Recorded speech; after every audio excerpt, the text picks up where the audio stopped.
What's up, everybody, and welcome to the Grindhouse Syndicate, grimy, dirty New York edition. Yeah, going back in time to the 80s when New York was real and dangerous and had a garbage problem. I'm your host, a blood-covered mannequin, and this is my co-host, Heavy Breathing. And today we are covering a Grindhouse cult classic slasher, Maniac from 1980. Feel like we haven't had a slasher in a while. Yeah. You were just really in New York. I forgot was. about that. I did. I just flew out of New York like 3 days ago. Did it still have a garbage problem? I didn't get to go in the city. Mm. I don't know. I didn't get to go in the big city. Let's put it like that. But yeah, I feel like we haven't done a slasher. What's the last slasher we did? I can't remember. I want to say Friday the 13th, but I think we've done one since then. Oh, yeah. I know we've done one since then. Oh, I don't ever remember our I can't remember catalog. like 3 episodes ago. Yeah, that's the problem I have. Yeah, I was telling somebody wanted some inside info on, what the next episode, because they wanted to watch the movie actually before they listened to the episode. So I told them the next 2 movies, and then I was editing tonight, and then, I was like, oh shit, those actually are not the next 2 movies. I forget that we are actually like, we're ahead from what everyone else gets, like a week. It's been a week, sometimes it's been 2 weeks behind, but yeah. You gave them the next 2 we're I gave him the record. next, yeah, that's what, yeah, I had to hit him back up and be like, hey, yeah, that's actually not the next 2. There's one, and then there's, then the next 2 after that. Yeah, I have a hard time remembering, like I said 2 episodes ago. I will say when I told Brooke what this episode was going to be on, she goes, good God, do you guys ever do any modern movies? We just that's all we've done is modern movies. We just did a modern movie. I know. I'm like, we've even done multiple movies that came out this year. Yeah, we did. We did Talk to Me and Saw X. She don't pay attention. That's her problem.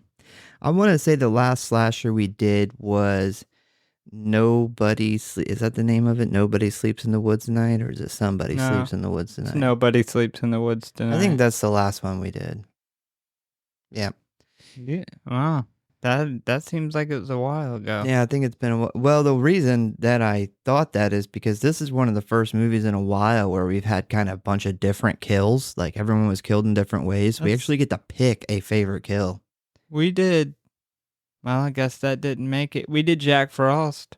He's a slasher. Yeah, I guess. The Grinch was supposed to be, the mean one. We're still sitting on that episode. Yeah, unfortunately, most the episode got slashed. We don't have it recorded, but I have 38 minutes of it. Yeah, that's not gonna slash it or cut it. It's nice to get back to just some plain old simple killing. Back in my day, you didn't need any fancy camera work, sexy aspect ratios, and detailed storytelling. You just needed some good old fashioned murder and titties. What was the saying? Baby oil, blood, and boobs. That's 80s slashers right there. Yeah, that sounds about right. Never heard the saying, but yeah, I came up with it like 2 episodes ago. Oh, I remember I said I was gonna get a T-shirt. Yeah. Okay. Well, wow. You really can't make it past an episode ago. Hey, I remember talking about the movies. But first, if you want to stay up to date on what is going on with us or the show, talk about or submit your movie requests, or just say hey, you can always find us at one of our social media accounts or our official website at the Grindhouse.Horror.Pod.com. You can find us on Facebook at the Grindhouse Syndicate Horror Podcast, Instagram at Grindhouse.Horror.Pod, and many more, which you can find links for in the show notes as well. I just want to say, fuck TikTok, because I haven't told you yet, but we got shadow banned, by the way. What you told me last week when they removed something. Yep, found out today we got shadow banned. The fuck is a shadow ban? Yep, I know what it is, like in Warzone. Yeah. So I made a new video. It was basically the painstaking version of me editing. It had a little, it was worth a chuckle, and I posted it. And I waited and waited and waited and waited, and no one ever seen it, which I thought was really weird. Eventually 12 people seen it for 2 seconds apiece, which I was like, that's weird. So I looked it up, and apparently when you have an issue with content where if your content is removed for violating standards, you get shadow banned. They don't tell you. There's no way to appeal it. There's nothing you can do about it. Basically, TikTok just hides your shit. Doesn't show your shit to anybody. Didn't this just happen one time? Yep, And we're that's all it not even takes. really sure why it happened? Yep, that's all it takes. I did appeal the decision, so I don't know. I guess we'll see what happens there. But yep, totally just said fuck us. So You appealed the decision to get shadow banned, no, you or can't. the video that they took? The original video. Yeah. I went back and appealed it, hoping that it would be removed because now that is on our official record, and that is apparently not You good. know what? Fuck it. Let's just make a new one.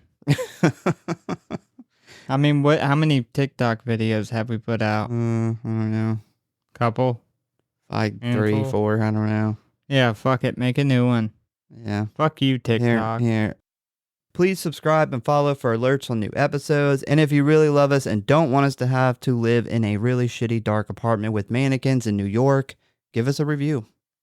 Maniac is a 1980 American psychological slasher film directed by William Lutzig and written by C.A. Rosenberg. It stars Joe Spinell as Frank Zito, an Italian-American serial killer residing in New York City who murders and scalps young women. Spinell also co-wrote the film with Rosenberg. Because of the small budget, many scenes in the film were shot guerrilla style, aka illegally because they didn't have permits.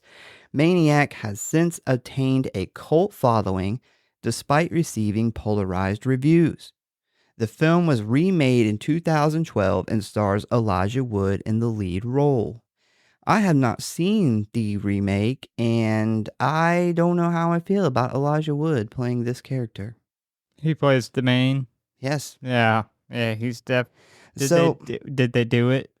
Did they just take like the story and do it somewhere else, or does it take place in New York? I believe it does. From everything that I do know about the remake, that it is pretty similar to the original. It obviously has a way bigger budget, it's way nicer of a movie. But I will say that one surprising thing was people said that Elijah Wood really pulled it off. Wow. Yeah, I don't see him at all when I look at the original Frank. I even seen a number of people, say that this was one of the few situations where the remake was better than the original. Did it? I assume it went through the MPAA. Yeah, I'm pretty sure it's a pretty big movie. It's probably not as good then. God, Elijah Wood can't even pass as a guy named Frank, let alone play this character. Like, you could never believe that his name was Frank. You know what he does really good is that character he played in Yellow Jacket season 2. Yeah. Yeah. That guy's definitely not a Frank either. He does that really well. Like, I feel like that's really where his groove is that kind of odd character, or his character in Wilford, or a Hobbit. He played a really good Hobbit, which is also no hobbits are named Frank. Like, Frank is a murderous hobbit. Frank is like that's a movie now. That's a movie. God, Frank is like a big guy. It's like a big guy name. Yeah, it's a guy with a big back, like a big, wide, burly back. Yeah, or like your pit bull, you name Frank. Yeah. You don't name your Chihuahua Frank.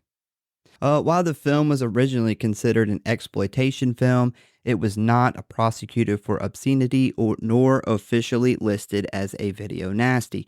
Maniac was seized by various police forces across Greater Manchester and Lancaster during the video nasty panic, presumably based on the film's notorious reputation overseas.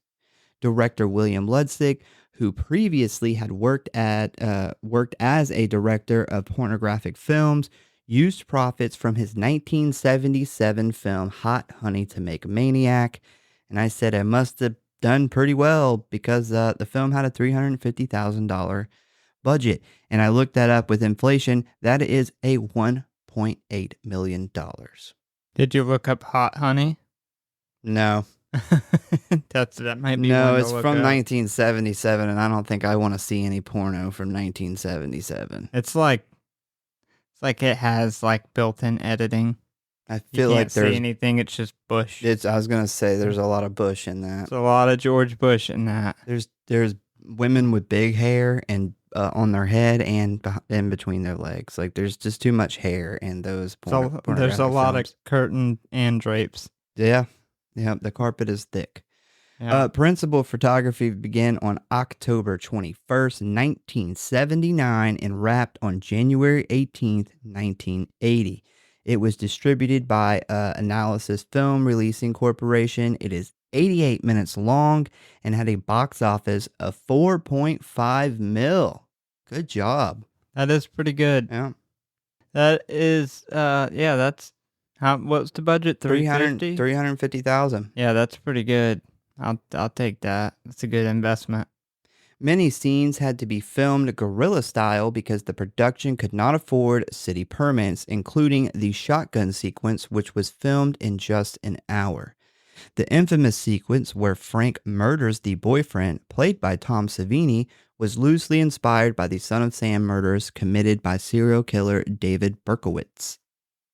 You know, they credit David Tom Berkowitz. Savini. No. They so in the credits he's Disco Boy. Yes. But I swear at one point she calls him Tom. When she's trying to get him back in the car, I'm about 99% sure she calls him Tom. Yeah, that's possible. Interesting fact, Tom Savini actually started dating her right after the production wrapped. Wow. Yeah, he ended up moving in with her for a while. He actually got a nose job right after this, and ended up like living with her for a while he recuperated from his nose job. She must have really blew his mind in this scene. Oh man! Interesting fact: I had no fucking clue Tom Savini was in this movie, so that was a very awesome surprise. Yeah, I didn't tell you much about that. I forgot this is your first time seeing this. Yeah, I didn't really. I didn't tell you anything about it. I've heard of this movie before, and probably because the head explosion scene is one of the most well-known head explosion scenes. It wasn't that scene in particular, but it was the FX that has to do with the outrage around this movie. And I want to say I've seen it in a Shutter Show or something. They were you talking probably about did. it, but I see what all the rage was about. Savini, who served as the film's makeup artist, received the role for the male victim from having already made a cast of his own head, which was filled inside with leftover food and fake blood.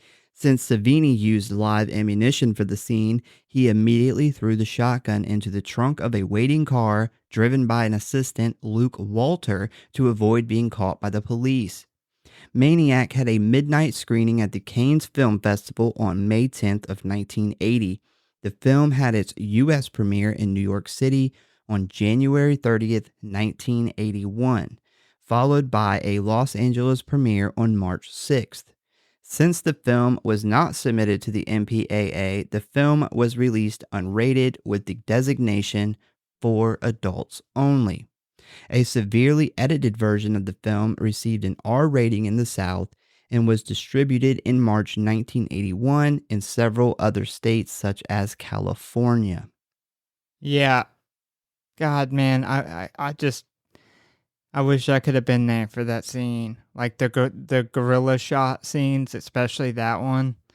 Somewhere in New York City, Tom Savini was holding a double-barrel shotgun, shooting a prop, and then running away before the police could get there.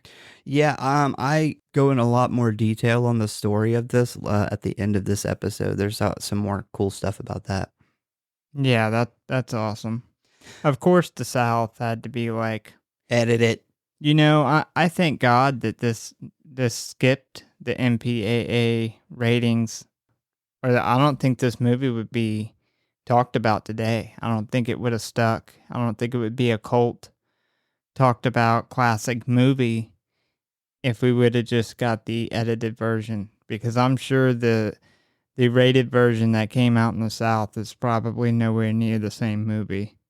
Well, I can't remember exactly how, but they had found out that the MPAA was essentially going to give it the dreaded X rating, which I didn't, I always figured, why do movies like this care about that? Figured And theaters won't carry them, and advertisements. well, there's a lot of theaters that didn't play this movie anyway, but the reason why is because back then, pretty much any film that had an X rating was a pornographic film, and they didn't want people to think that it was a porno, especially considering the guy who made it made pornos.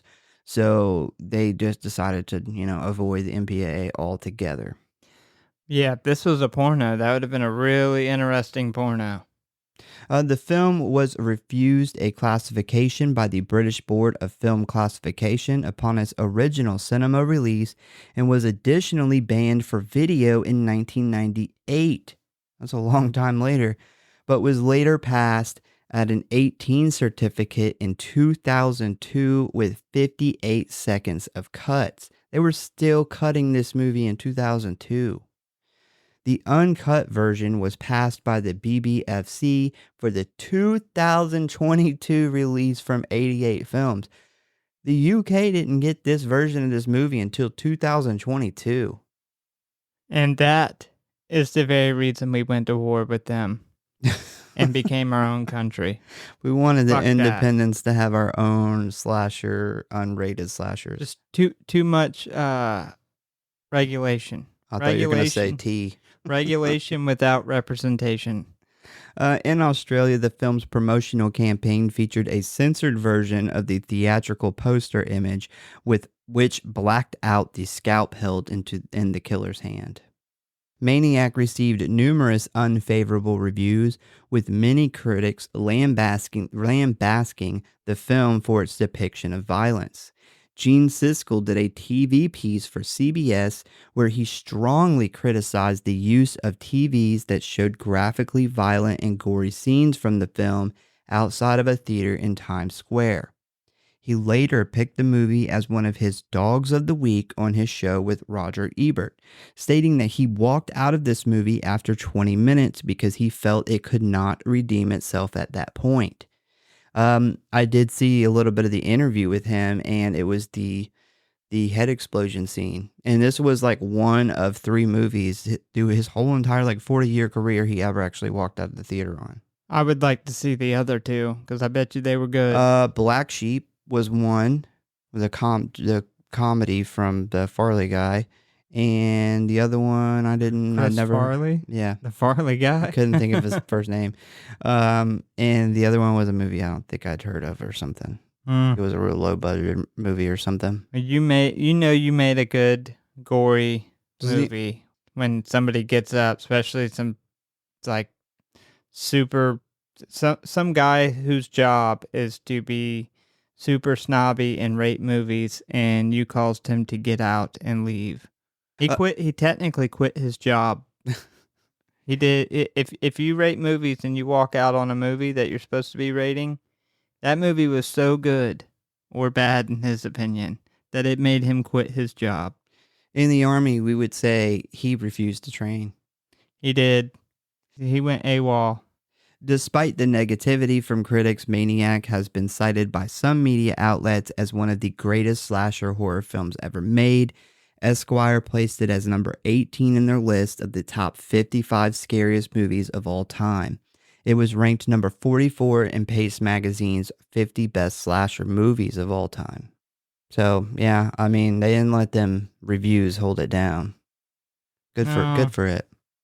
So ratings, Rotten Tomatoes gave this thing a 40%. IMDb gave it a 6.4 out of 10, Letterboxd a 3.4 out of 5, and I could not find an average audience rating for the movie, but Google did give it a 80%. So 80% of people on Google that's seen this movie liked it. If you would like to watch this movie, you can find it streaming on Vudu, Pluto, Shudder, Pluto? Pluto, Voodoo. Voodoo, It's like Pluto, is that a new Shutter / one? AMC, and motherfucking Tubi. Of course. Yeah, this That is on actually, this Tubi. is we've had a dry run on Tubi movies. Well, it's over now. It's back. Did they call? Are they giving us our advertisement They money said the back? check is in the mail. Good deal. Yeah. They must have. They must have Come to their senses. heard TikTok dropped out. I want a shot of the scalping scene on a shirt that says regulation without representation. Fuck you, TikTok. Yeah. I have to get the show's lawyers on the case. All right, so time for plot. Plot. Oh, Hop right into yeah. 1980 dirty ass New York. Garbage. 7-foot rats running around with somebody's chihuahua in its mouth. So we start out with some creepy, heavy breathing from a man who is putting change in one of those. I don't know what this thing is called. I just put sightseeing thing. Did that breathing give you PTSD from editing? Uh, Did you not feel like you needed to edit the entire time that this movie was playing? Yeah, that creeped me out. Like every time that movie starts, like I feel like I have to warm up to the breathing because I forget that it's in there until this very first scene, and I'm like, oh yeah, I forgot. There's a lot of creepy breathing in this movie. Yeah, it is. It's A gross lot. sounding and it is creepy, but it's very unnerving, and I think it adds to the movie in a positive way. Well, that's the charm of this movie it's really dark. It's not a fun slasher. It's very dark slasher. Yeah, we'll get into it more. He's putting change in one of those I don't know what the fuck they're called. The little thing you put change in is like a binocular, but it's like stationary. And he's using this thing to spy on a couple who are having a nice day at the beach. And we next see that the creepy guy has relocated to the bush close to where the couple is laying on the sand. The boyfriend decides to get up and walk off in search of some firewood. I feel like firewood on the beach is pretty limited. Yeah, that was Odd. that was a really lazy writing thing, I feel like. Like he could have came up with something better than I gotta go get some firewood on a beach. Yeah, like I'm gonna go get you some shells to take home or something. I don't know. So the girlfriend lays back down and shuts her eyes. And then we see the creepy man walk up to her with gloves on and begin to caress her back and head. She thinks that this is her boyfriend and isn't really alarmed when suddenly this guy grabs her hair and pulls her head back and slashes her throat. We hear her let out a blood-curdling scream and get a shot of blood on her hand. And we got the first kill of the movie, probably within, the first three minutes maybe, if that. Yeah, this one jumps straight in. Yes. And it's everything before this point is just building suspense, which this movie is fantastic at doing. We then jump on over to the boyfriend who has gathered some wood somehow and is returning to the camp. When suddenly a tall burly man in a ski mask comes up behind him and places a piano wire around his neck and lifts him off the ground. We see the boyfriend struggle as he is strangled and the wire cuts the front of his neck open, which was awesome. Yeah, this guy would have to be really fucking strong. You talking about Frank? Yeah. Yeah. To pick somebody up. Oh, and yeah. hold them, That guy wasn't steady. a small guy either. No, he wasn't. Frank's a good bit bigger than him though, but still, to hold somebody off the ground for that long with a piece of piano wire. Did you read that it was piano wire? Because I didn't. No. I couldn't figure out what it was. No, I just because it was strong enough to hold him, but it was it was cutting into his neck. So the only thing I could think of was piano wire. Could have been like a. I'll go ahead and I was gonna save this for the end, but I'll throw this out here. So every single kill count that I looked up did not. It like completely forgot about these two. I almost thought I was crazy. I wonder if like one of the versions of the movie cut their kills out completely or something. Yeah, maybe. None of them included it, and I was like, no, man. I literally, because I sit and I write the movie while I'm watching a movie on my second watch, and I went back and checked, and I'm like, no, man. I completely wrote this whole thing out. I know it happened, and then I remember that. Here we'll see in a minute where, maybe it was a dream because it does show Frank wake up, and maybe they just didn't count it because of that. But then that's not the case either, because after he, kills the people at the bridge, the police literally say that they're on the hunt for the bad man who killed 5 different people, which 2 at the beach, the prostitute at the hotel, and then the 2 at the bridge. 5 people. So yeah, I don't know, man. It had to be edits. But they're not on any kill counts, but I got them on this one. Even if it was a dream, it would still be like a kill in the movie. Yeah, and another weird thing that kill counts did was they counted the mother who died in a car accident before the movie started. She did not die in a car accident. What? No. I just completely missed that? Yeah. Well. Yeah, that's a big part of the movie. We'll get into that. Okay, yeah, I totally have missed that every time I've seen this. That's the beautiful thing about analyzing films very closely. Oh, just as he dies, we see a man awake from a nightmare in his grimy New York apartment. This apartment is a nightmare in itself. He has creepy as fuck looking female mannequin in his bed, like laying next to him. We see that he has all these candles lit with like women's mannequin hands and stuff just set up in different places. And there's also like old dirty baby dolls everywhere. Like this place is creepy. It is definitely like they even got him cutting out magazines and cutting the eyes out and shit. Yeah, this is nightmare detailed. fuel. Yeah, this is very, very detailed on what a fucking psychopath's room might look like. Yeah, I have a theory. Because in his apartment you see that big board of keys, and I think he's like the super of the apartment building. It never really says what he does for a job or how he has money, because you never see him go to work. I think, and then there's that scene where the lady passes him and she knows his name. So I think that he's probably works, like he fixes stuff for that apartment building because he's got that big rack of all the different keys for the apartment complex. That's just my theory. That's probably a pretty good theory. I didn't notice the keys. Yeah, it's in a bunch of scenes. It's right by the front door. So this guy's name is Frank Zito, and he is going to be our main character of this story. And as you probably guessed it, he is most definitely the maniac the title refers to. Frank is looking in the mirror. He is focused on a bunch of scars on his chest. We then get a close-up shot of the mannequin in the bed, and it appears to have a human woman's bloody scalp sitting on it. We also see that there is a black and white photo of a young woman surrounded by candles next to Frank's bed. Frank gets up, we see him get dressed, put on his jacket and his black gloves before grabbing a small bag and heading out the door.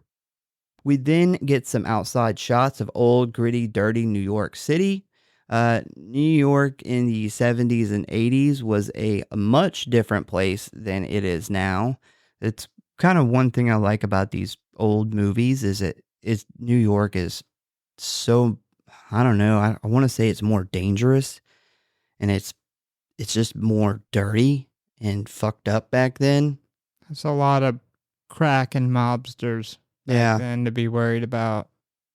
And rats. I mean, it reminds me of like rats. It reminds me of like New York and like Jason Takes Manhattan. It's like that old gritty. I mean, even like the original Teenage Mutant Ninja Turtles. Oh, like, it's got that dark, gritty New York feel. Taxis everywhere and shit. Makes you think of like CBGBs. Yeah. Like a punk rock show going on, CBGBs. Just sewer creatures popping out. We see 2 sex workers talking on the sidewalk, and one of them says she needs one more trick to make her rent. I feel that. And then, what do you know? Frank comes walking down the street. He asks how much. She lists off her prices, and for $100, she will take you around the world. Whatever that means. No, I don't know what that he means. gets the ultimate. Yeah, but I'm she like, says for $100, I'll take you around the world. Like what? What do you mean? I think Was she that? says $70, and then the old The other hooker one's like, what steps about? in and says, "Oh, you'll give him the ultimate," and Yeah, she's like, $100, I'll give you the ultimate, bro. That is a hooker sales tactic. yeah, Like because I feel like it's all the same. That is Yeah, she almost kind of even like the old lady stepping in. I The forgot what old they were lady. talking about.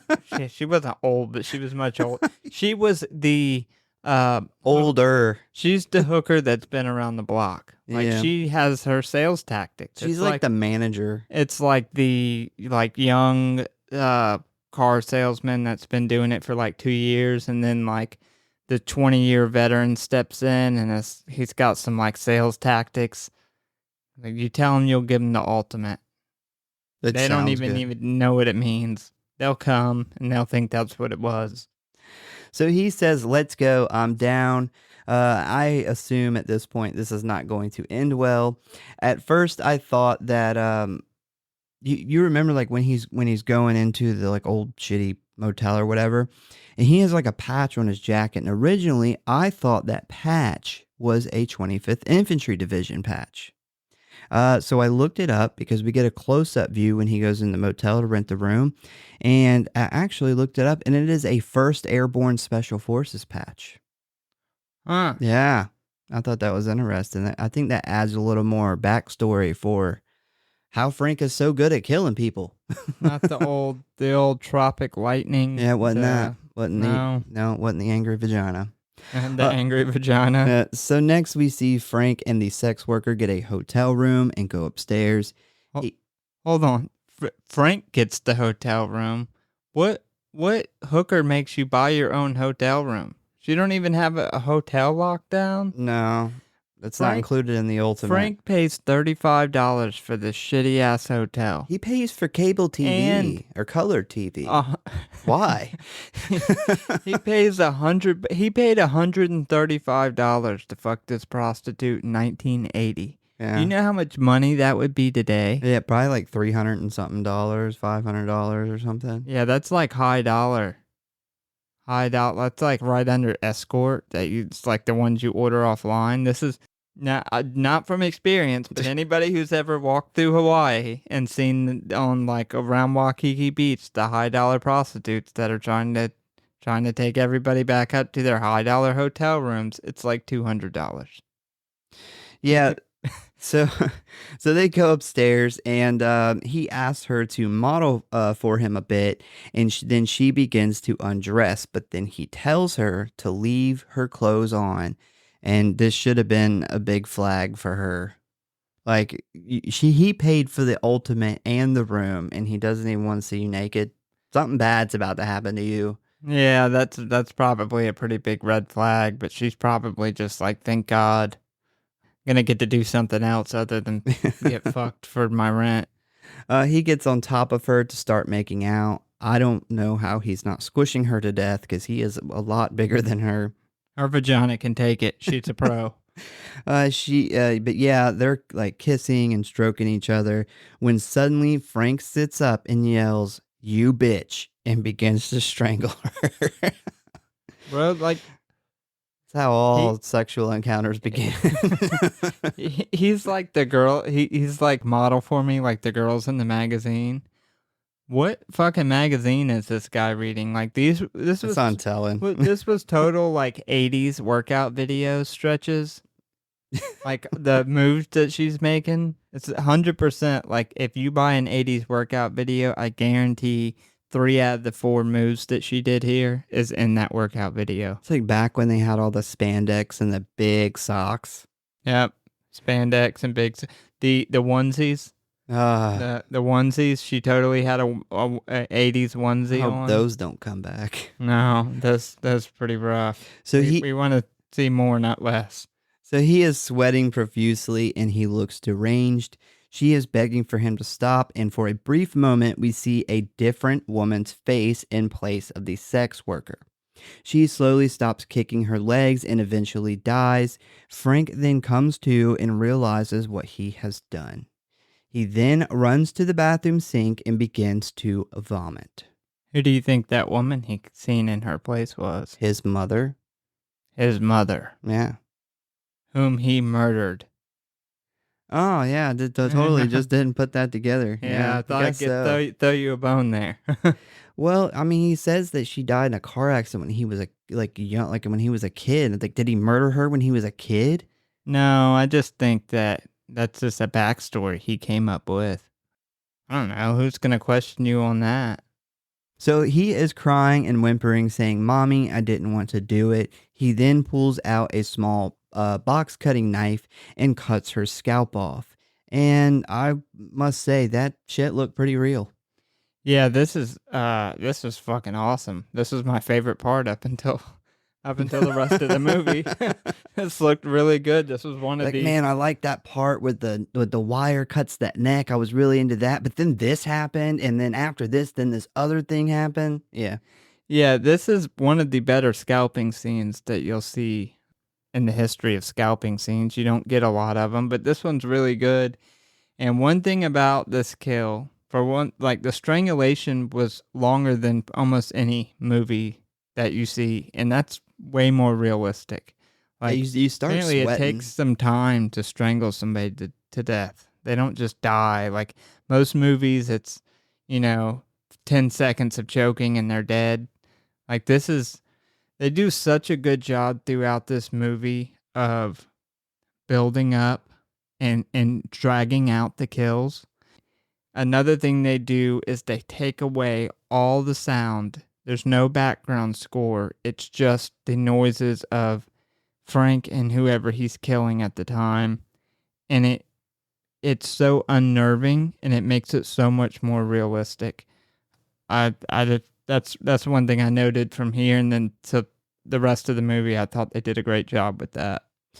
Yeah, with this kill in particular, you can actually see Tom Savini talk about how he did it. And one really cool thing about this movie is Tom Savini, the effects budget was extremely low to almost non-existent. And the only reason that he agreed to do this movie was so he could go and like live in New York for 2 months. He said that was really it. And because he was turning down so many movies because he had done Friday the 13th, Dawn of the Dead.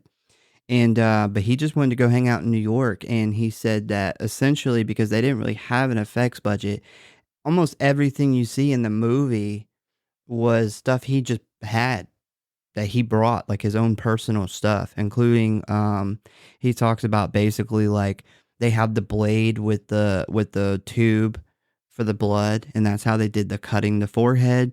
And then he said, they cut that scene and shot to like went to Frank's face, and then they go back, and what he did was basically just like what they call soap her hair down, like slick her hair back, and then they put that fake scalp over top of her hair. And that he said that's really how they did it. Like he's like all of it's like super easy, and it just it just looked real good. Well, yeah, the way they shot it, it did look really good. Like I said, it's one of the better scalpings that you'll see. Next, we see Frank returning home carrying something very large in a black plastic bag. Once inside, he starts talking to himself, saying, "I told you not to go out. Every time you go out, this happens, and this has got to stop." He opens the black bag to reveal a new mannequin. He starts to get clothes out of the bag that he wants to put on it, and he then pulls out a clear plastic bag with a bloody scalp in it. Then, using a hammer and nail, he nails the scalp to the head of the mannequin. And the whole time he is doing this, he is talking to himself. And at first, it's not like real clear what he's talking about, but then it becomes obvious that this is like the voice of his mother. We then see him break down a shotgun and place it and the bullets into what looks like a violin case. He gets in his car and he drives to a disco in another part of the city. While parked in his car, he watches a couple leave the club by getting in their vehicle and driving away. Frank decides to then follow them. On their way back home, the boyfriend, who, by the way, is played by the legendary Tom Savini, decides to pull over and park the car for some frisky business. The man and the woman get into the back seat, and we see Frank quietly exit his vehicle. The woman then spots Frank watching them and wants to get the fuck out of there. That I don't blame her. That would be really fucking creepy because Frank's like right up at the window. Tom Savini's he's ready to go. Yeah. He don't care. Yeah, he's like, let him watch. He's like, there's nobody out there. How many times have we seen that in horror movies? Yeah, there's no one there. I'm already 100%. I'm full of blood. Let's go. I don't care. Let him watch. Yeah. They get back into the front seat and go to start the car to leave. And upon turning on the headlights, the couple sees Frank standing in front of them and are frozen in fear.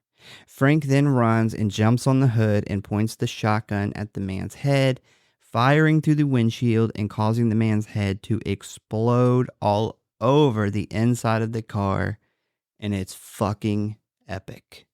Bro, they did this so good that I'm glad that they did it in slow motion. At first, I was like, oh no, why are they going in slow motion? This is done. I mean, there's even like chunks of his skull that you can see in the explosion of blood and like brains. And then the aftermath. This is really fucked up, but you remember Rotten.com? You remember that terrible website that we used to go to every teenager kid went every to? millennial knows that website. So I specifically remember one of the ones that stuck out to me was a taxi driver, probably in New York, that got shot in the head with a double barrel shotgun. And the result was very similar to the aftermath. They did that shit so realistic. Huge props to them for that. Yeah, this looks great. So they do a camera angle from, like, the aftermath is like from the back seat, and you can see like the head just flopped over the like the seat that he was sitting in, and you can kind of almost look and like piece together like the scalp and a little bit of the forehead. Like it's very creepy looking, very well done. It looks legitimate. Yeah, imagine like you take all the bones and brains out of a head and then half of the head away from it, and that's whatever like flopping bit of skin is left. That's pretty much the aftermath. And it's really creepy. Yeah, this is one of the most famous this is probably, right below the one from Scanners. If you watch, those like top 10, top 20 shows or whatever they do on or top 100 on like Shudder and stuff, this typically gets brought up pretty often. Where I was at this point, the movie started, my first thought was, wow, this needs to be remastered because this looks fucking absolutely awful. And then we get the kills in the beginning, and I'm like, well, those were done pretty decent for 1980 kills. They didn't look bad. And then we got the hooker kill, and that kind of reeled me in a little bit with the suspense and the way they did the scene, but I wasn't completely sold yet. This scene right here, I was locked in after this. I was like, wow, that was some fucking good shit. Yeah, it's fantastic. Can't even speak, it's so good. The woman, who is now covered in blood, tries to hide in the back seat of the car. Frank walks over and looks at her before calmly pointing the shotgun at her. She screams in fear as Frank pauses for a moment before pulling the trigger, killing her. Unfortunately, we don't get to see her head splatter. I don't think he shoots her in the head. I thought about this. So he likes to take the scalps and nail them on mannequins. So pretty sure he did a body shot on her. So back at Frank's apartment, we see him watching the local news where they are talking about his recent murders. After 3 other murders and the young couple was found shot to death under the bridge, the police have put together a task force to search for the killer. Frank begins to talk to his mother's picture about how he can't seem to stop killing. He then lifts the covers to reveal the mannequin with the blood on it, and one of its hands has like a handcuff attached to it. As Frank turns his light off to go to bed, we see him attach the other cuff to his wrist. So he has handcuffed himself to a bloody mannequin. Yeah, it's very clear at this point that this guy has some severe separation issues. He kind of looks like he's humping it. Did you notice that? Like as he's Well, going to bed with the mannequin, he's like doing this kind of humping motion. yeah, he does that a couple Yeah, times in yeah. this movie. He kind of does it on before he strangles the hooker to death, and then he does it a couple other times. But I wasn't sure at this point if it was something sexual until we get the mother reveal later on. But yeah, very weird. So the next day, we see a little girl accidentally ride her bike into Frank, and of course, he's really creepy about it. And then we zoom way in to see a woman in a field taking pictures of this. This was a weird zoom in. This was like the furthest zoom in ever. I'm pretty sure that was a little boy. Was it? Yeah, Oh, no, I'm no. about 90% sure it was two boys on a swing, and then he rode off.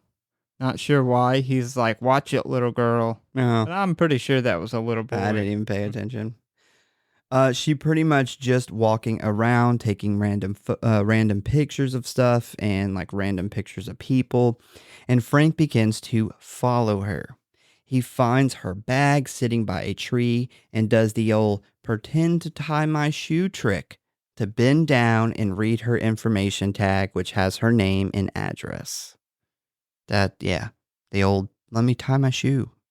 We then get a scene that is way too long of Frank breathing heavily while looking at some mannequins. They could have cut this. No, I thought it was necessarily long. That 'Cause was it stupid just long. makes you feel so creepy. Like that's one thing this movie does a really good job of, is the unnerving creepiness. And the movie is about a guy who is like obsessed with his mom, or has severe separation issues about his mom, and he's a fucking maniac killer. I don't know. We all gotten off looking at mannequins in the window. I mean, come on, Yeah, don't I mean judge. they're very shapely. I mean, I be honest, I might get a pair of handcuffs now, to go with my mannequin. So When I seen that, I was thinking, the mannequin's arm is out, and so if he handcuffs his arm, like he's gonna have to sleep with like his arm out, like the mannequin. Like how do you go to sleep like that? I would imagine he adjusted the mannequin's I arm. feel like eventually he just took the mannequin's arm off the body. Probably gave himself a handy. He just took the mannequin hand off and gave himself a good handy. So next up, Good old fashioned. we are introduced to a nurse who's standing outside of a hospital after her shift. She is looking at a newspaper with the recent murders on the front page. We then see Frank emerge from the shadows. She begins to walk home when she notices Frank start to follow her. She makes her way into the subway station but doesn't make it in time to catch the train. She then runs off in fear into an empty, unused area. Why the hell didn't she just stay where she was? Like, the train left, but there was like 6 or 7 people just standing there on the platform. And she just runs off. That's strange. I didn't see anybody. Oh, yeah. So on the other side of the platform, there's literally like 6 or 7 people just standing there. Because I made a note, like, are New York City subways ever this dead? I mean, it's still really, even with 6 or 7 people, like, I'm not sure if New York City subways ever get that dead, where there's literally like 6 people. But if they do, I guess if they do, I don't know what I have to say to that. But I did not catch those 6 people. Yeah, She didn't catch it. She should have stayed. She should have stayed there. Well, you know what she shouldn't have done? Ran into a fucking dead-end bathroom. She attempts to hide in an old station bathroom where Frank tracks her down, but then she falls for the old "I'm just gonna give up and walk away" trick.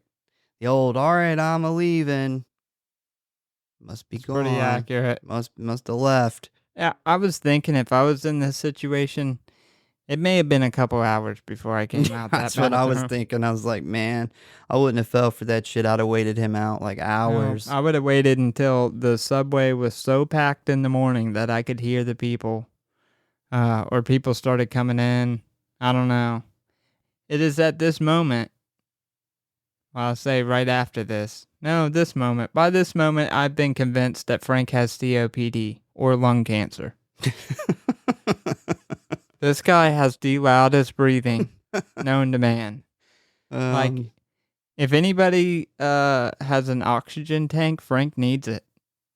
Get to New York City immediately. She sighs and even laughs in relief, which is the last thing you want to do. She leans down to the sink to get some water, and when she lifts her head back up, Frank is standing behind her, holding a bayonet. He wraps his arm around her neck and stabs the long blade into her back, killing her. Bro, this is like a sword. It's like a mini sword. Yeah, it's a fucking bayonet. Like, It's a long bayonet. it's I a feel like special that forces thing was bayonet. like a fucking 1.5 feet long. Yeah, I actually too, mostly because of the styles and stuff. I rarely see like an old movie where like an actress from the 70s and I'm like, man, she's attractive. But I thought the nurse was pretty good looking. I thought that the photographer chick was really Oh, good she looking. was smoking hot. Like because it's weird because she, doesn't have that like big poofy hairstyle thing they had going on back then. She was ahead of the time. She was. We then jump on over to Frank's apartment where we see he has a mannequin dressed in the nurse's blood-stained uniform and is attaching her bloody scalp to the plastic head. Next, we see Frank is ringing the doorbell of the woman that was taking photographs at the park. Like a dumbass, she lets him in. He is dressed up in a suit, has his hair nicely combed, and a pair of glasses on. And he looks like Ron Jeremy. He looks just fucking like Ron Jeremy here. Yeah, I guess Ron Jeremy in the 80s. Yeah. Definitely not Ron Jeremy when he got older. God, Ron Jeremy aged like a fucking banana. That dude looked so fucking bad before he died. Banana. He died, right? Pretty sure he died. I guess. I don't know. I'm pretty sure he died, but yeah, that guy's aged like a banana. In a pajama. No, that was good. like just a regular banana. Maybe in like Not in a pajama. South Carolina, like summer heat, sitting on your patio. But yeah, I don't know if you noticed when he goes in and she lets him in, he introduces himself and she said, "Yeah, I actually just recognized you from the pictures that I'm doing from the park. And I'm like, I took in the park." That's weird because he looks completely different. Yeah, how are you not extremely alarmed by that? Like, you were taking random pictures in the park in New York City, and then a guy shows up to your house to ask you about some photography, and it just happens to be the guy that you took a picture of in the park? Yeah. Like, you wouldn't be like, maybe this guy followed me. Yeah, it's weird. That's why I said, she let him in like a dumbass because, yeah, I'd be like, I would have barely opened the door and be like, yeah, what do you want? Bye. So I had a theory. at this point, which ended up being wrong. But I will let you know the theory because I thought it was a pretty good one until the mom reveal. So as we went on, I had a theory that the park shot and then her were flashbacks to before the rest of the movie. And that she ended up being the first one he killed. And that's who he was seeing flashbacks of. Oh, that's interesting. And because he's so like different, he's so like well spoken and wearing a suit, like he looks completely different. And my theory was that they had jumped back in time and were showing her, and he was gonna like fall in love with her and end up killing her, and that's who he was talking to the entire movie, was her. Yeah, that would have been actually pretty cool. Yeah. It wasn't that detailed of a story It though. wasn't. I was thinking way too deep. But he is talking to her about art and asking why she only shoots female models. He believes that you can preserve someone forever with a picture, but she disagrees. And he ends up asking her out on a date, and she agrees. What the fuck is that about? Yeah, We she trying makes bad decisions. So on the date, we learn that the photographer's name is Anna, and Frank tells her he was close with his mother. They used to live in Queens, but she died in a car accident when he was younger. Anna tells him that she has a model coming over tonight to finish up some work, so she won't be able to stay out late. They make plans to meet again tomorrow, but Frank worries that she may cancel. The next day, we see that Anna has 3 models over doing a photo shoot when Frank shows up. Anna tells him that he can stay as long as he likes, and he ends up stealing one of the girls' necklaces. Later on in the evening, this same model is seen returning home when Frank rings her doorbell. She opens the door and Frank shows her the necklace and claims that she left it at Anna's studio. She is thankful, and this immediately disarms her of any suspicion. While speaking with her, he uses a sleight of hand trick to push her lock to the unlock position. He says goodnight, and she closes the door and heads to the bathtub. And I don't know if you noticed, but her bathtub has a lot of grime in it. It was kind of gross.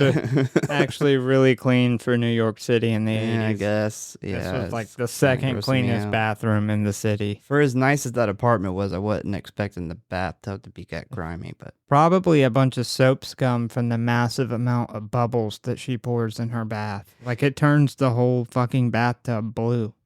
You know, I wasn't super into her either because she had gigantic poofy hair.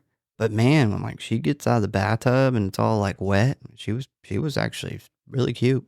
I was not a fan of her breasts. Just that killed it for me. That's the first thing I noticed. If they pick her to do, I think this was the only naked shot in the movie, and I feel like they could have did better.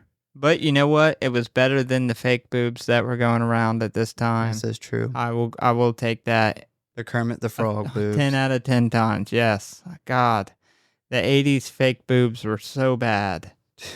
Like every time we were watching a show called the Playboy Murders. I guess there's been a lot of girls murdered that's been associated with Playboy. Didn't know that. It's not like all one conspiracy, like it's all separate stories, like their husband killed them or a crazy fan killed them. There's probably a true crime podcast about it. But good God, Hugh Hefner must have been so into the fucking fake boobs. Yeah, I could see that. I mean, every one of them that's been killed, at least, has had ginormously fake titties. So she gets out of the tub, and as she is walking through the hallway, Frank pops out of a closet and grabs her, tackling her to the ground. This was a good suspense scene. They built that up because I thought he was going to get her in the bath. Then I thought he was going to get her when she went to her bedroom. Then I thought he was going to get her in the kitchen. And I was like, good God, where is he hiding? They did that with the subway kill too. And I actually made a note on this kill.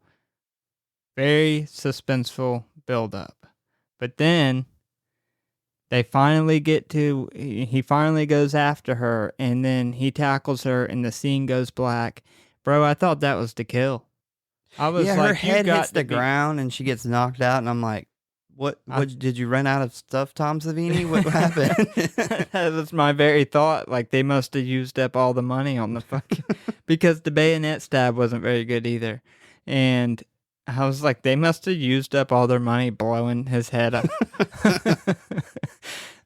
I was like, how do you make like a 5-minute of suspense building and then you get she hits her head on the ground and she's dead? Bro, I was so disappointed. I was typing about how fucking disappointed I was, and then the scene finally came up of her not dead. Next, we see that Frank has the girl tied up and gagged in her bed, and he rants about some crazy Frank shit. And basically, he is saying in a crazy way that he thinks that this girl is his mother in a disguise, and that she is purposely trying to look different so he won't recognize her. But he is telling her that he knows who she really is, and now they can be together again forever. And I was thinking, like, how fucking scary would this be? Like, this guy who you just seen a complete different version of has now broken into your house, and now you're tied up. But the worst part is the shit he's saying is fucking like, you think I'm your mother in a disguise? Yeah, I thought the actress actually did a really good job playing just absolutely stunned. Like, what do you even say in that? Like, how terrifying would that be? But you can't even, like, try to talk the person down No, you because know. you know they're just completely out of their fucking mind. Yeah, it's like, what do what do you say? Like, do you just play along and just to try to get out of it? Or what do? You don't really have a lot of good options. It's just a really scary, fucked up situation. Yeah, yeah, agreed. This is like Otis level creepy. Like Yeah. when Otis is going on his rant and those fucking cheerleaders are tied up. This has got to be. I think this is worse. Yeah, so he climbs on top of her and he pulls out a knife, asking her why she was with so many men just because they gave her money, when he was the one that loved her. This is where I figured out. This is where I figured out the mom part.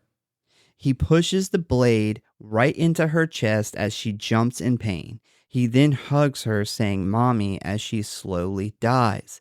Minutes later, he pulls out the box cutter and begins to remove her scalp. Was I late to the party on this? Because literally, as I'm typing, I said this guy clearly has separation issues. I wonder if this has something to do with his mom. Did he kill her? Was that her we see in the beginning when he was killing the hooker? And then as I'm finishing typing that, he's like leaning forward, and he starts saying "mommy," which obviously that's like the big reveal of who he's talking to the whole movie. Do you remember the first time you seen this? Did you pick up on the mom thing sooner? Because this is where like my theory of it being the photographer that he's talking to the whole time. Like I thought he was completely normal and fell in love and had to kill her for some reason. This is where my theory went down the fucking drain.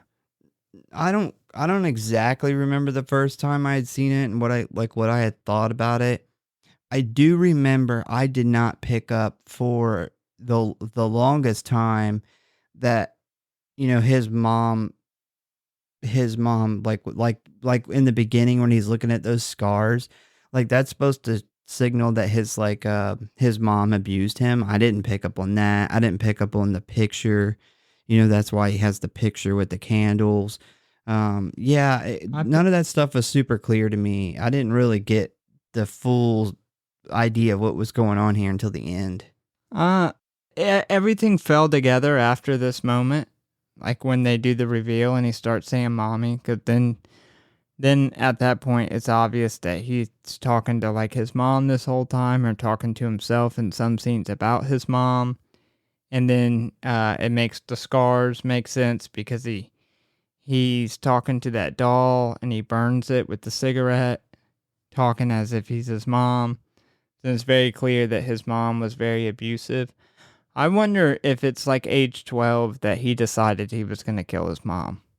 That's why he tells people that I his don't mom even died at I 12. don't even know like it's for sure that he killed his mom because I read a lot of things where they said the mom died in a car accident.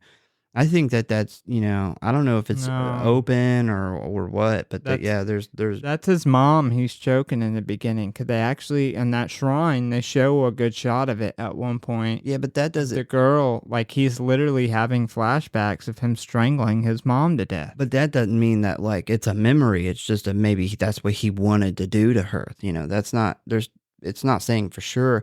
I think he probably did, but I didn't come across anything even when reading like the plot summary about the movie where he killed his mom. Well, I think that he, one of those girls, one of those mannequins was his mom's head. I think one of the mannequins, one of the girls that comes alive at the end, is his mom's scalp. Yeah, maybe. I don't know. I I think didn't it's that. have that idea in my head So when I there's watched like a it. main mannequin that they show over and over again, and they actually do a really close up on it right after the scene where we're at, where he starts saying "mommy, mommy." They shoot back to the him in his room, and they show this same mannequin. It's the main one that they show throughout most of it. It's the one that he keeps in his bed that he'll put up in that special spot when he kills another girl and puts her in the bed. But he always brings the same mannequin back. I'm pretty sure that they meant for that to be the mom. That's the mom's mannequin. Oh no, I'll have to look into it. It's interesting. I didn't catch that. I just went right over my head. Well, so once again, we see a bloody mannequin lying in Frank's bed, and his bed must smell disgusting from all the decaying blood that soaks into his pillows and mattress. As Frank is sitting in his apartment, he says, "When mommy tells you to hide in the closet, you have to do what mommy tells you." He then puts a cigarette out on a mannequin's chest. Frank begins to whimper, put on a child's hat, and play with toys. And don't even have like a joke to insert here. Like this scene is just dark. It is. Just a You dark hear it and scene. it sounds funny, but it is very dark. Yeah, it's not even slightly funny. It's just like, good God, like where else is this movie gonna go? I will give the actor who played Frank huge props because I feel like you have to be a really good actor to pull this off and it be scary and not be like goofy. Yeah, he helped write this character. He helped write this movie, and he was very disappointed when this movie got negative reviews because he had put a lot into this movie, and he pushed for a really long time to do a sequel, and there is a short where he does, there's a Maniac 2 short, and they did finally get financing and green lighting to do it, and then he died right before. I'm surprised that it was considered that unsuccessful and that it was that hard to get a second one greenlit, so hard that it never actually happened because this movie made $4 million off of a $350,000 budget.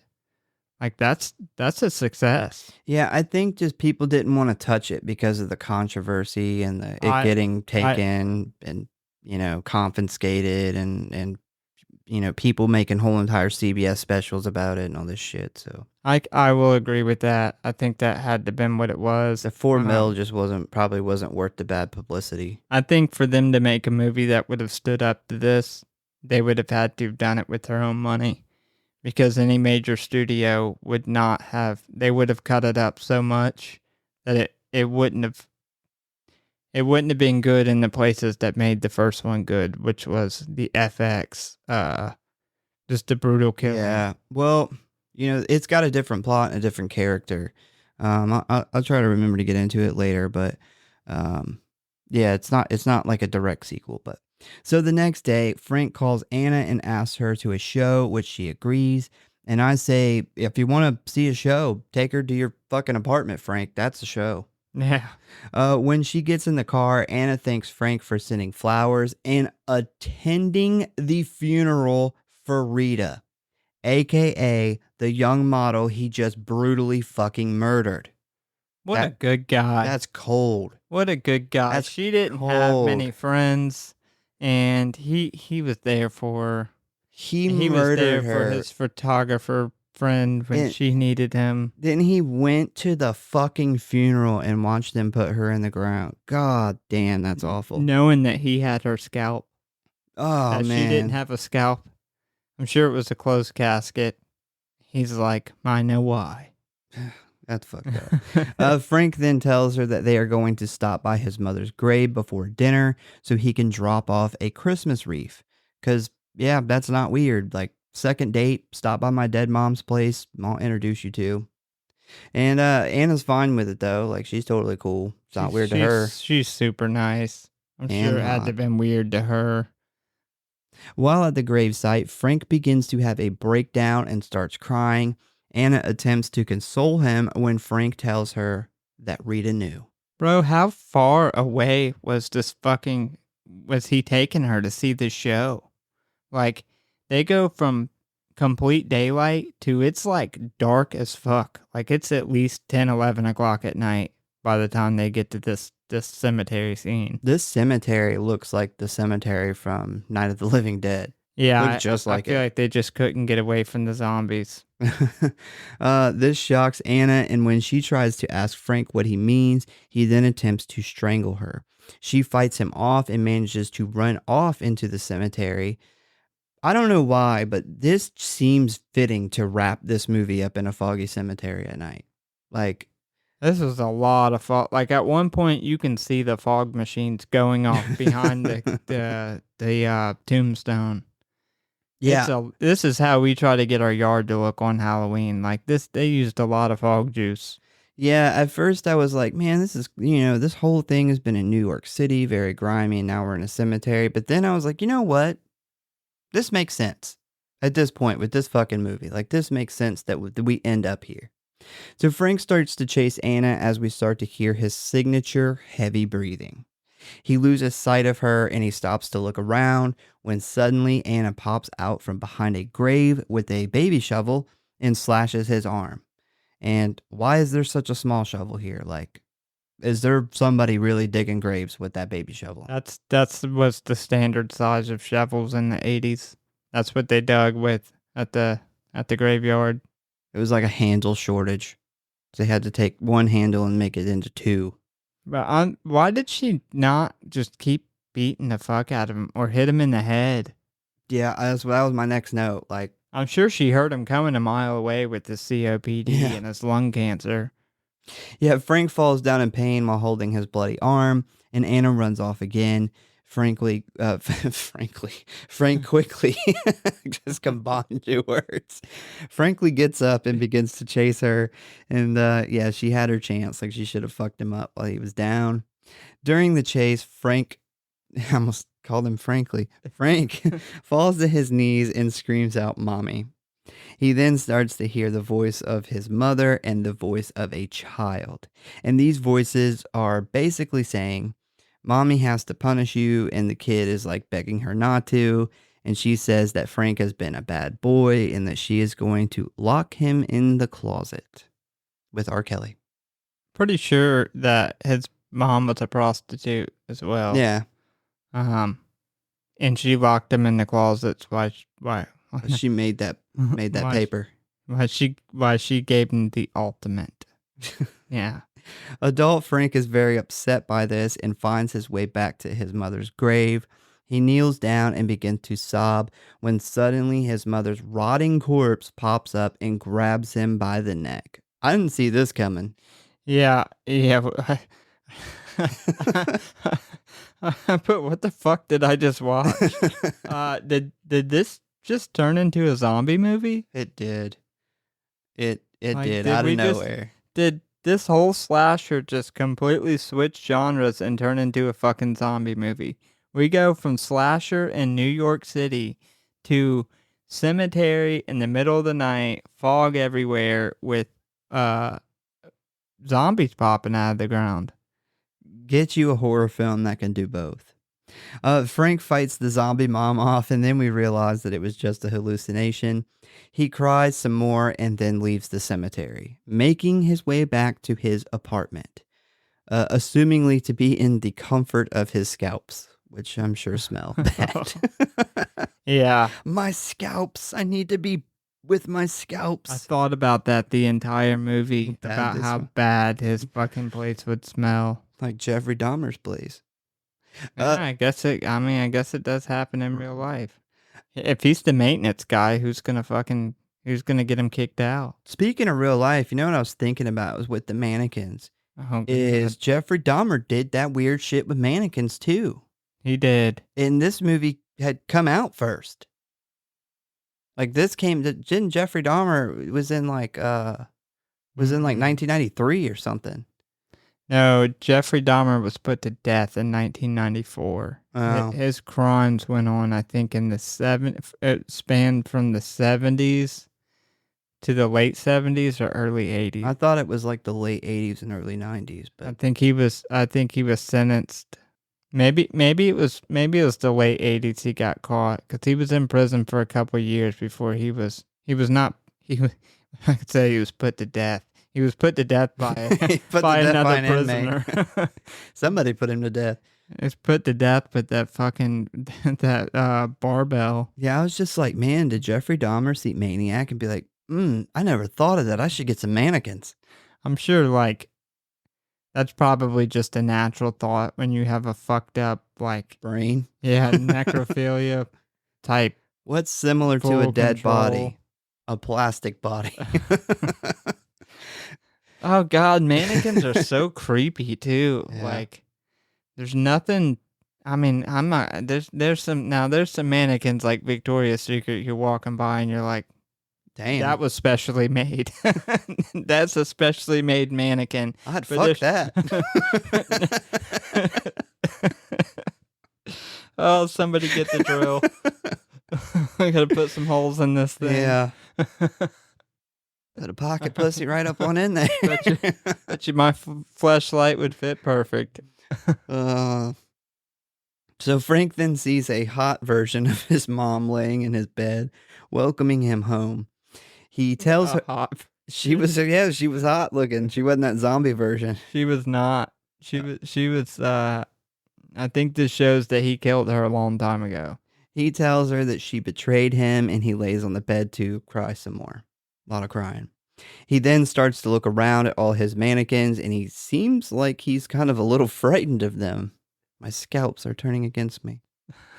The mannequins then turn into the real girls he killed and start to move toward him. They all start to grab different weapons and walk over to the bed. We then see Frank lying on the bed surrounded by the women he killed. One of the women holds the bayonet high above her head and then suddenly thrusts it forward into Frank's stomach. We then see another woman cut Frank's right arm off with a machete. He screams as he looks in that direction as he sees a decapitated body with a tan sweater soaked in blood kneeling next to him. The women then all start to grab Frank and yank and rip into his skin. One woman even ripping a very large hole in his neck, big enough to stick her whole ass hand into, allowing her to help rip Frank's head off of his body. We then get a peaceful shot of New York in the morning, and we see two police officers rushing to Frank's apartment to arrest him. They draw their guns and they kick in Frank's front door, only to be confused by the sight of Frank's bloody mannequin set up in the kitchen. And these cops have little baby guns. They have little tiny guns. That's what you took from all this that you just read. Maybe the production couldn't afford regular size guns. What the fuck happened at the end of this movie? Like, it just, I mean, it completely, from the zombie part on, like, they all turn into, like, zombies. And I'm not going to lie, it looked great. Like, when they rip him to pieces, like, when they show his head and they start, like, ripping his body apart, I thought it looked fantastic. But what the fuck? Like, they hit writer's block and they were like, we can't come up with anything. No, I think they're just showing. Let Tom Savini figure it out. No, I think they're just showing that, Frank's finally lost it. Like he's starting to have these crazy hallucinations. How do you go from like slasher to zombie movie so fucking quick? With skill. I don't know. It was pretty out there. I have a theory though. I think one of the women that he killed, he didn't just take their scalp, he took their whole head. And if you notice, one of the mannequins' whole face is wrapped up in like black. It was like a black. So whenever he's being killed, one of the bodies that pops up is a decapitated body that comes up next to his bed. Did you notice that?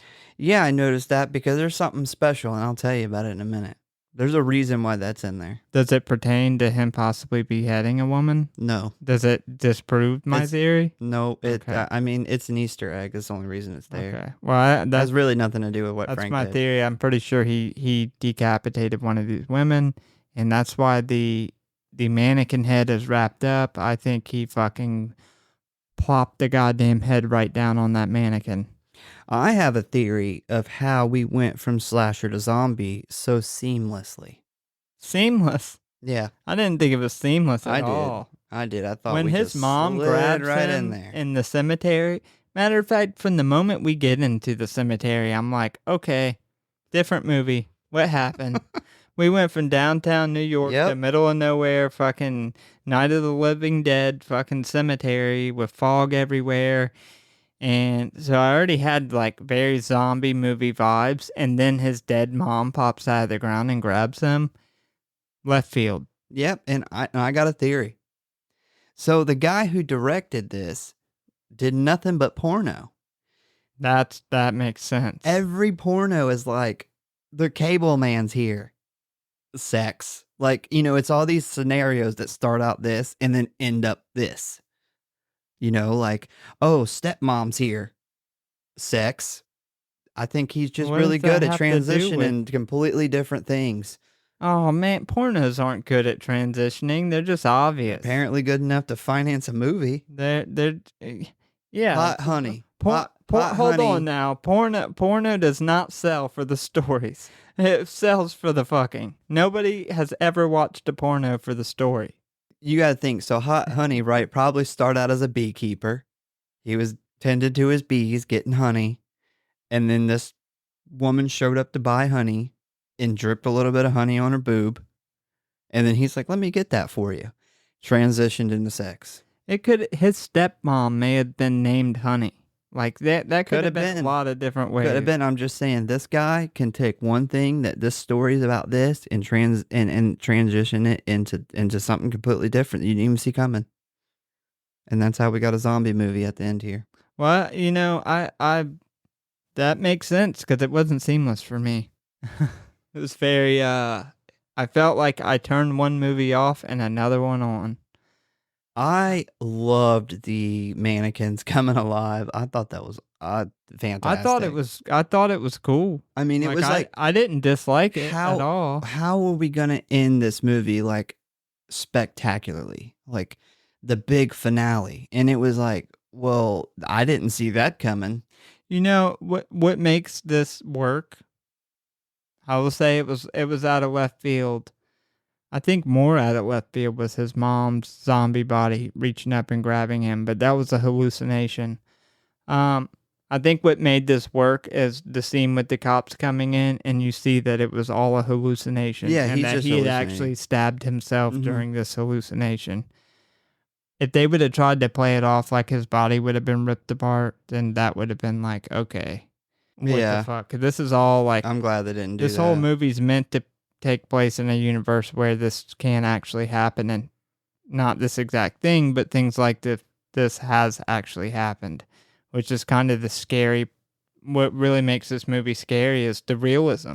Oh yeah, people have done this. People have snapped, and this is there's really fucked up people like this out there. Yeah, actually, I watched some interviews and stuff about this, and Tom Savini actually talks about that. He's like, most of the horror films I work on are, people can watch those and know that people like Jason and stuff, they can't exist. That is not real. But then when you see a movie like Maniac, that not only can exist, it does exist. And it goes on, and some of these people aren't even caught. Bro, this is like Psycho, but like a super brutalized version. Like he's way more brutal. Oh yeah. And the effects are just gruesome. It's a good movie. One thing I thought about, so Anna, her nice shovel swing, she survived. Yeah. I'm They so don't happy. ever really touch on that. But Well, yeah, I'm pretty sure she goes and tells the cops. That's how the cops know to go after him, is obviously she was like, he's the, I don't know, whatever they were calling him. Yeah, but she survived. Didn't see that coming. I didn't think her shovel swing. You know what ended up saving her? His mom. His hallucinations of his mom caused him to run back to her grave. Yeah. And that's essentially what saved her, because he would have kept going after her. She wouldn't have got away. but he only quits going after her when he starts hearing the voices. Although he is acting like he just got his arm blown off after getting slashed with the shovel. But yeah, I thought that was kind of an interesting little thing. His mom, or his hallucinations of his mom, is essentially what saves her. Because you look in like the subway, he's not stopping going after somebody, especially not here where she has nowhere to go. He's like the dirty Terminator. Just keeps coming. The Dirtinator. We see Frank lying lying dead on his bed with a stomach wound from the bayonet, but no sign of a zombie mannequin attack. The cops walk over to Frank's body and look for a moment, and ultimately deciding, yep, he's dead, and they just fucking leave, which is kind of weird. They don't look for clues or look around. They don't think that the apartment's weird. They just leave. Somebody call the apartment manager and tell him to get in here and clean this shit up. We then slowly zoom onto Frank's body, where we see his eyes suddenly open, and then we get the title card, Maniac. That's the end. That is the end. So in order to keep costs down, they hired many porn actresses to play the victims and other small female roles in the film. And I would expect nothing less. Nothing less than the best. So because the production didn't have permits to film a lot of the scenes in New York City, many, including the infamous shotgun scene, had to be filmed quickly, and after the crew would get their shots, they would pack up and jump in cars before the cops arrived. The guerrilla style. Yep. This next one is a lot of information. It's pretty long, so here we go. The dummy used for the exploding head scene was actually a mold of Tom Savini that he had used on Dawn of the Dead. Because the effects budget was so low, Savini used whatever he already had for the movie's effects and other stuff the production had lying around. The head had a liner placed inside in order to stuff fake blood and leftover food into the head. Because they only had one shot at it, Savini himself fired the gun on the hood of the car. According to Savini himself, the recoil of the gun actually knocked him off the hood. Immediately after the shotgun blast, the crew packed up, threw the gun in the trunk, and left the area within 60 seconds before the police had a chance to arrive. Firing a gun in New York City limits was a mandatory 5-year prison sentence at the time. The car was then placed in storage for 2 weeks until needed for another scene. When the car was needed again, it was unusable because the fake blood and food splatter had rotted the inside of the cab. The car, the gun, and Savini's fake head was then sunk into the Hudson River, where it still remains today. Oh, God, that's awesome. That makes me want to be a scuba diver. Go down there. That's really cool. God, I wish I could have been there for that. Like somewhere in New York, they're dumping a fucking a car into the... Could you imagine had the police showed up while they were dumping this car and looked in the inside and seen an exploded head and blood everywhere and them dumping a car into the river? With a real shotgun in the trunk. Or if the car gets pulled up one day and they look in there and they see this, like clearly a shotgun shot out the window or some type of gun shot out the window and what looks like a dead body in there. It wouldn't look like a dead body. It would, at first, you would think it was a body in there. Well, the body, pretty much from the shoulders down, is just chicken wire. Well, you wouldn't expect to find a body of a car that's been sitting in there for that long, I don't think, other than some bones. But to find a car with a shot-out window and a shotgun in the trunk, the police would totally do a full investigation. Yeah, Tom Savini says that if the cops ever pulled the car up, they would assume it was like some kind of mob-related thing. Yeah, that's what I was thinking. Yeah. Yeah, and another reason why the inside of the car was so bad was the food that they were stuffing in the head was stuff that was there on set from the catering. And one of those items was shrimp. Wow. I guess that's that's a good stand-in for brains. Yeah. Shrimp does have a very brainy texture to it. God, that thing probably stunk. Yeah, it said it was pretty bad. Yeah, I, they I were supposed to film, the scene where it's that same scene, but the blood splatters on the girl, and then she gets in the back seat, and he, shoots her or whatever. So they were supposed 2 weeks later they were going to film that scene, and once they discovered the car was unusable, they actually had to find another car with a similar interior. That actually was filmed completely separately in completely different car. Good God, I hope they didn't have to buy that car. They did all that to save budget money, and Yeah, I then think it. ended up having to buy a new car. No, a lot of the cars they used, like I think Frank's car was actually the director's car, which ended up getting damaged, and he had to get rid of it. A camera mount actually broke the steering column, and the car was no longer steerable. So he had How to many get a whole. cars died in the making of this film? Yeah, If I was Tom Savini, I probably, I won't say if I was Tom Savini.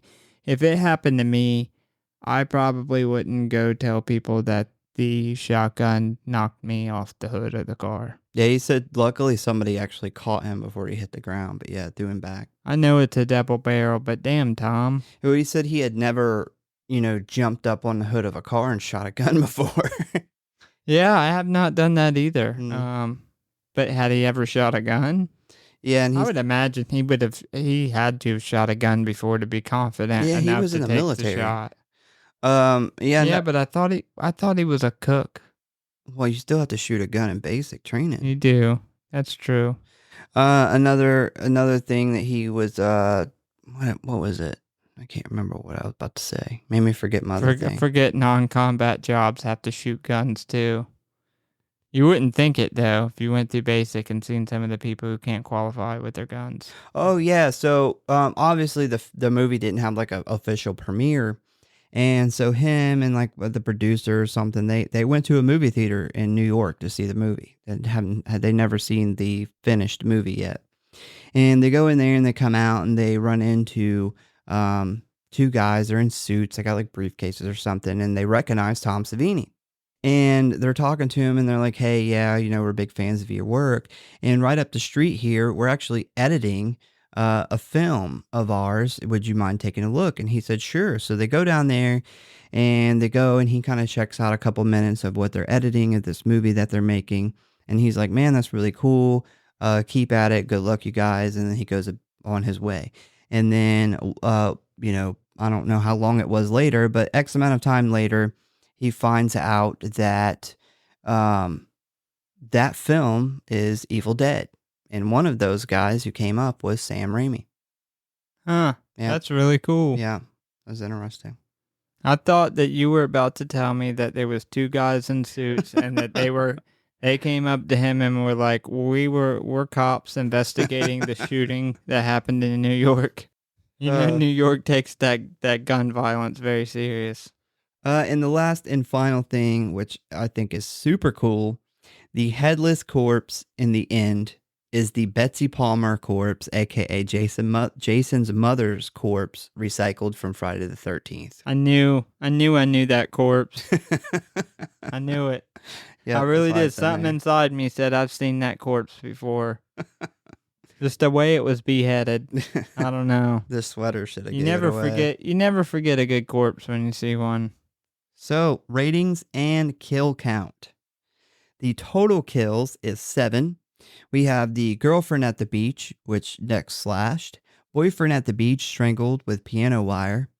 Hooker, which was strangled in the motel. Disco boy got shotgun to the head. Disco girl got shotgun to somewhere. The nurse that was stabbed through the back with the bayonet. And Rita, who was stabbed in the chest with a switchblade. And a bonus number 8, Frank, who stabs himself in the stomach with a bayonet. Also, he gets torn apart by zombies. And since it's my movie, I will go first. My favorite kill, hands down, fucking Disco Boy. Yeah, I didn't see that coming. I knew that you were going to say that. So that is my pick as well. but I did throw in an honorable mention, You'd which have to was be crazy not to pick it. the scalping of Hannah Grace, the hooker. Yeah, she didn't get an actual name, so that's what I gave her, so I could say that line. If I had to pick a runner up, man, I'd have to say the Rita, because The Rita. it was it's such a scary thing. I don't know, man, that it just really creeped me out, like how she did a really good job projecting the fear, and he did an amazing job being fucking scary, and it was amazingly written. It's not like a super gory kill, but it is a very realistic, very scary kill. So that would be my runner up. Yeah, I gotta give it to the hooker, man. Yeah. I thought she played a very realistic hooker in that situation, because she tries to like laugh it off and go along with it, and it gets weirder and weirder, and you can tell she don't really know what to do. But mainly, the main reason I give it to that's the scalping, but the strangle scene was also really good. Not for the acting or the makeup necessarily, like her face didn't really turn purple like it should have, but mainly for the length of time and the suspense and unnervingness of that scene. It seems like it goes on for a really long time, and supposedly strangling somebody to death is it's not a quick process. All right, on to the rating. So my rating for this movie is a 3.6. I love that it's got lots of different kills. I think it has really good pacing. This movie it stays on the kills. Like, we don't really have a huge chunk of time where there's no killing. All the kills are different. That's awesome. Joe Spinell was phenomenal, hands down, amazing in this movie. He does creepy so well. I really liked the mannequin thing. I thought that was really cool. I will say that if I had to say something bad about it, the mom thing seemed really psycho to me. They could have done without that. That wouldn't hurt me, in my opinion, if they would have made him crazy about something else. But Like his girlfriend he was in love with, that yeah, was a photographer. I actually would have liked that better. I didn't really know what I would want to replace it with when I originally wrote this, but yeah, that would be better. I just felt like it was really similar to Psycho, and I feel like we've seen a lot of movies where the guy is crazy The Ed because of his Gein. It's yeah. the Ed Gein Yeah, story. this guy was actually kind of based off of the Ed Gein case. So Yeah, there's probably more horror movie killers loosely based off of Ed Gein than I think anybody else in real life. But yeah, I'm going with the old 3.6. I think this movie is, I know how it looks, and it's low budget, so it turns a lot of people off. If you're a true slasher fan, or you really want to watch a movie that has really good creepy vibes, like, there are some times where this is not a fun slasher, where this is a uncomfortable slasher, then this is definitely a movie for you. Yeah, I agree that this movie looks like shit a lot of times. It looks like shit, especially in the beginning. I would really like to see a remastered version of this movie, actually. But I gave it a 3.7. Overall, this is not like an amazing complex story. Like you said, we've seen this before. I would have I thought that they were gonna go with the photographer girlfriend, and I thought the big reveal was gonna be that they had actually jumped back in time halfway through the movie, and we're going back and forth. And I thought that would have been a really cool twist. But yeah, overall, not an amazing story. No character building at all. Like, you just go from kill to kill, so you really get no character building at all in this movie. It falls short in a lot of places, but where it fell short, it made up for in special effects and suspense.